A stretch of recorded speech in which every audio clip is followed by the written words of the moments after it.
Can you actually build your own playable game in a single weekend?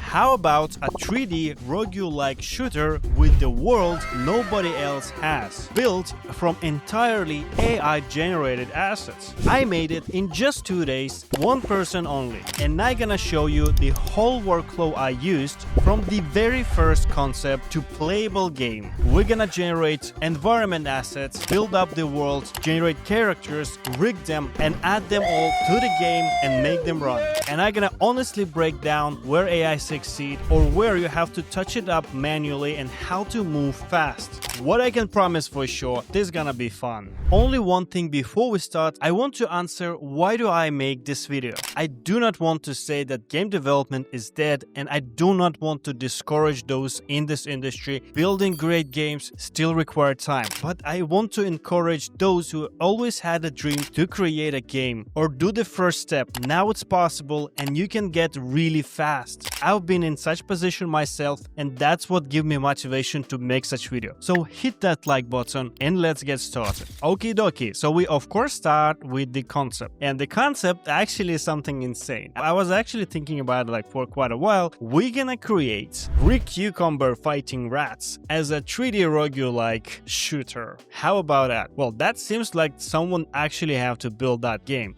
So we're gonna show you how I'm gonna address that. So first of all, of course, we're gonna need to figure out the concept. So here are some images that I generated with ChatGPT-2 this time. I started to like this image generation model even more than Nano Banana Pro in a way that it gives more details. For style and stuff, I still prefer Nano Banana Pro. Okay, so here's the concept, right? We do have this quite recognizable street and houses from Rick and Morty, and we do have the Rick Cucumber himself and the rats, bloody rats from Severage. Anyway, then I was thinking about the map, and here's what I was thinking. There will be houses on the perimeter and there will be a park in the center. So yeah, this one is actually like too big. I definitely don't want it like that big. We're gonna go with the smaller size, but it actually makes sense because we can go through it, right? And the actual positioning will definitely be a little bit different, and I was playing around like how to do the park. So pretty much I like the idea here, but I'm gonna extract some parts and build up them in a little bit different way, in a way when I'm gonna position them. And right after, we have to extract parts and create them definitely. If you watch my channel, you know how important is that. It's definitely not making sense to try to build up anything like by one pieces. Like that will be difficult to process, not much flexibility. I'm gonna create like small parts and combine them like fence, for example. So I'm flexible to move fence around, right? So goes for any other objects. We're gonna have few houses, some other objects from the street, and of course the characters. Here's the final version of the Rick Cucumber and the rat. Characters, by the way, I created with Nano Banana Pro because I said like with less details and stuff, like sort of like easier. I don't know why. Now let's create models.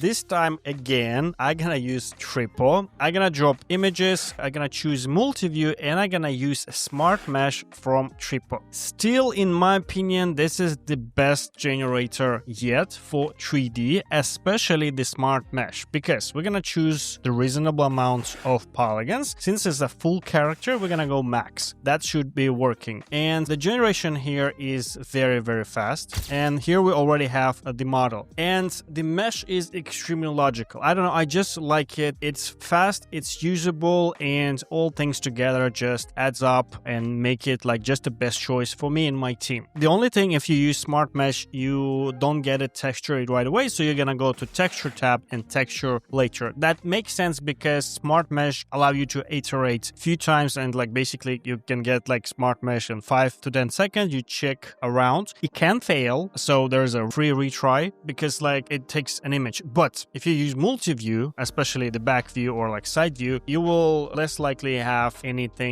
problem on the back. I got some issues like with long tails, but yeah, that can regenerate quickly, and here we go. And this result is pretty much amazing. You see what you see. I don't even think I'm gonna edit anything. We're gonna export that and continue with the rat. Absolutely the same process with the rat. So we're gonna also go with 20k polygons because this is a character, right? Let's do generation. Here we have the mesh. Pretty amazing, as you ask. Pretty good. Okay, all these cars have some additional density. I think that's fine.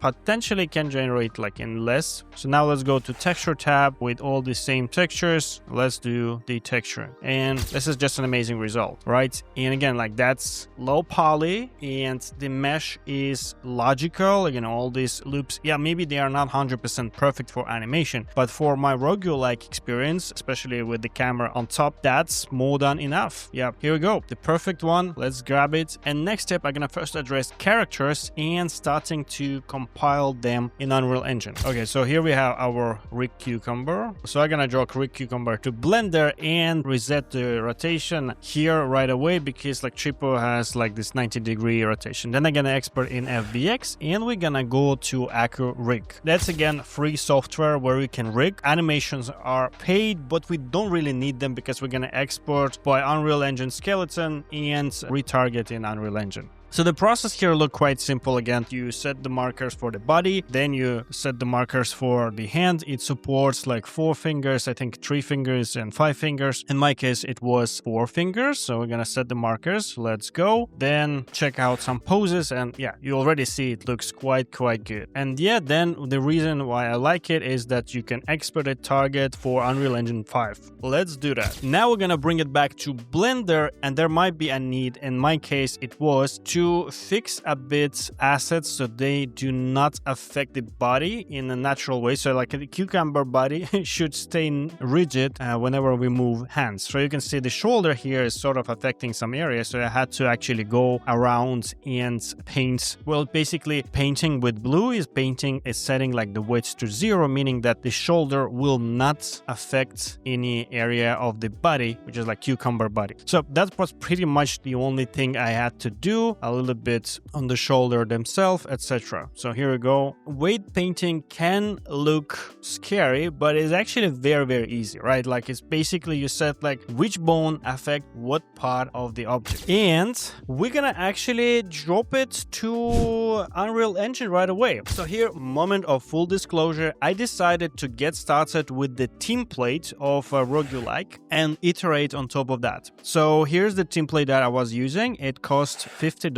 In my case, it's like in Thai baht. For me, it looks like a fair deal. It has all the basics. It's not perfect. It doesn't have like all the stuff. But again, later with Claude code, we can iterate on that and that's super easy. At least all the basics are here and we can start testing. Okay, so I'm gonna upload my guy here and set the materials, retarget animations and attach the weapon. So in just 15 minutes, I replaced the character, boom, and we already can test it out. Let's do the same thing. Absolutely identical process I'm gonna do with the rat, but for the rat it was a bit easier since I didn't need to change any weights. Like this pretty standard body, right, close to human. Yeah, the head is not, but I'm not animating mouse and head, and Accu Rig actually handled it very nicely. So here you can see the whole process, 4 fingers, boo, and testing animations there look very nice. Yeah, I mean pretty fantastic job. So we don't really need to go any further, and I'm just gonna export that and right away bring it to the Unreal Engine and set the materials. Also gonna need to send handler for the weapon, just locate it nicely, and we can actually replace it for the zombies, right? So basically the template is about shooting zombie. Okay, and here's the very first test in the demo playground. Of course, we just replaced stuff, and now we're gonna think about building location. But if you guys serious about making your own game, I have extremely good news for you since I launched my full 3D AI course about how to make 3D character from scratch with AI in just 1 week. I'm gonna give you 10% of 3D skills, knowledge about all best 3D AI tools, how to plug them in the real efficient workflow so you can achieve 90% of any of your ideas. We already got amazing feedback, our students creating characters and more, and enjoy the process. But I understand not everyone can afford that. So for those in need or difficult circumstances, I want you to let me know in the comments about your story. What do you want to create? How this course will make your life better? I'm gonna read it carefully, and for 3 of you, I'm gonna give it out for free. Okay, back to world assets. So here are the objects we're gonna create, and here we're gonna use Tripo as well. But for this environment assets, we're gonna move a little bit smarter, and in Smart Mesh, we're gonna need to choose exact amount of polygons. So for some smaller assets, we can go with like 3 to 4, 5,000 polygons. For bigger assets, we can go like 10, 12,000 polygons. So evaluate yourself carefully how it's really needed. So you don't need too dense polygons, and it also will affect the optimization, and that's basically just not needed. Make sure that the shape transfers nicely, no hard triangles on shading, and that's it. So here are all objects that I created. You can see fence, for example, is only 2,000 polygons, and that's pretty enough. That there is no need in more. For car can be a little bit bigger just to keep the shape. And here you can see all objects in Blender, final preparation. Usually you might want to adjust some PBR maps here, maybe do some baking, additional polishing. In my case, I don't really need all of that. I can just align the scale, rotation, pivots in Blender they call origins for easier later use in Unreal Engine. And of course, guys, you always ask to show you the wireframe. I'm gonna show you wireframe on all objects. Actually, for some objects, I could definitely go lower, but overall, I'm quite satisfied. Some objects, yeah, you can see are a bit denser than it could be, but yeah, I just wanted to move faster and keep all details nicely. Overall, I think they're pretty much optimized. Great. So all these assets that you see was generated with Tripo without any edits from my side. And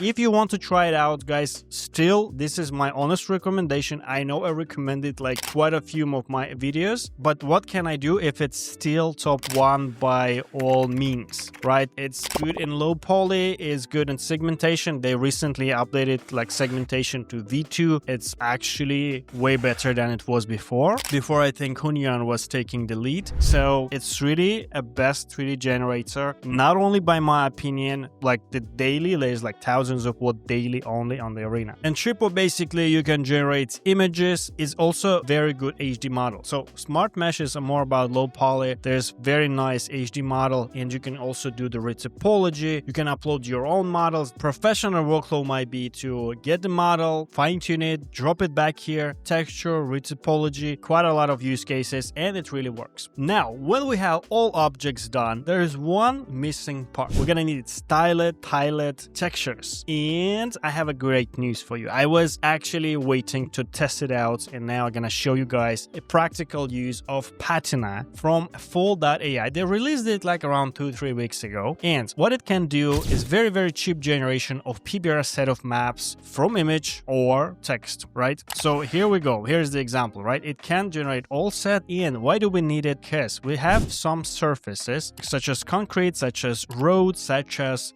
grass, sand, etc., which we're gonna need for brushes so we can paint the area in landscape mode in Unreal Engine. So look at this beautiful styled grass I just generated for just 8 cents. I'm using it on Fall. It's not by subscription, it's by use, so you can fulfill your balance by like few dollars and be able to use it. And here we go. So looks just amazing. I tested it in Blender, so you can see it's actually tiled, right? I did scale X and Y by 2, so we can test out the tile. And we can also connect all the rest of the maps. And look how beautiful it is. Oh, that's really cool. Look at the stones, right? So there is a normal map, like it really works. And with all that ready, we are ready to move to Unreal Engine and build up the location. That is the most fun part. We have all the building blocks and we can just go and build it up. So I unfortunately did not record it, like how I built this center road, that just a square road that goes around and a little bit of walls. But the rest of the process pretty much recorded. So we're just going to locate all the assets like that and build up the houses. And you can see that things started to look nice right away. And you can see that things look good together because we generated basically them in one style. They're fit. You don't need to go and spend hours to find assets from different assets pack to combine them. No, they're all in same style. They're fit. And that's why the things things look good together when we do the composing. One thing that I actually bought on the Fab was Styled Forest asset pack for grass and foliage basically, which includes trees, grass, and some small objects that you can usually see in forest. But mainly because of grass and trees, because they're nicely animated and stuff. And well, technically you can do that with AI as well, but you're gonna need to split it in more parts, do the rigging, etc. And the same thing I also used for Styled Water. I already had this bought and I just needed it like for some small area in the park to add this Styled Water effect under this center building. You're gonna see it later. The budget damage is not that big. The Styled Forest cost only $20. I think that's very fair price. Water costs $50, but I already had it before. Those are not really static assets, but more like dynamic assets. And the good thing that they are already optimized. I believe at some point we will be able to generate that, but in different way, not as a 3D, but more like a procedural 3D. And I already do some experiments with Fable 5. But the funny thing, the day I record the video, I just woke up and I see this news that now I do not have access to Fable 5. I'm gonna go back to 4.8 Opus. I don't know for how long it will be, but I'm not US residential. I live in Thailand for a while already. Well, that's not gonna stop us. Let's actually move on. So yeah, this animated trees and bushes really adds up to the image. And just like that, I'm gonna go and continue building up the street. And look how nice it looks. Also note that I have a brush that's painted with that styled sand texture. So I do the borders, right? So to give it like a nice look. I think it looked just amazing right away. Similar way exactly I built all the rest of the houses, and now it's time for the park. So this is the part that I didn't show you how I built, but again, that was pretty easy. Again, here's the material that I used for the rocky road. Now we're gonna dig ground a bit for our water later. So here's the building that we're gonna place in the middle. Then we're gonna need the sand texture, and I'm gonna add the plane with that water that I have, right? So I'm gonna set the size. Boom, here is this. Look just fantastic. I'm gonna add up 4 bridges so we can go around here. A little bit rocks. Actually, rocks I generated with Tripo as well, and a little bit of fine tune. How cool is that? Just amazing. And we need to add a little bit to the park itself. Okay, so I'm gonna use the same exact tools, same exact tiled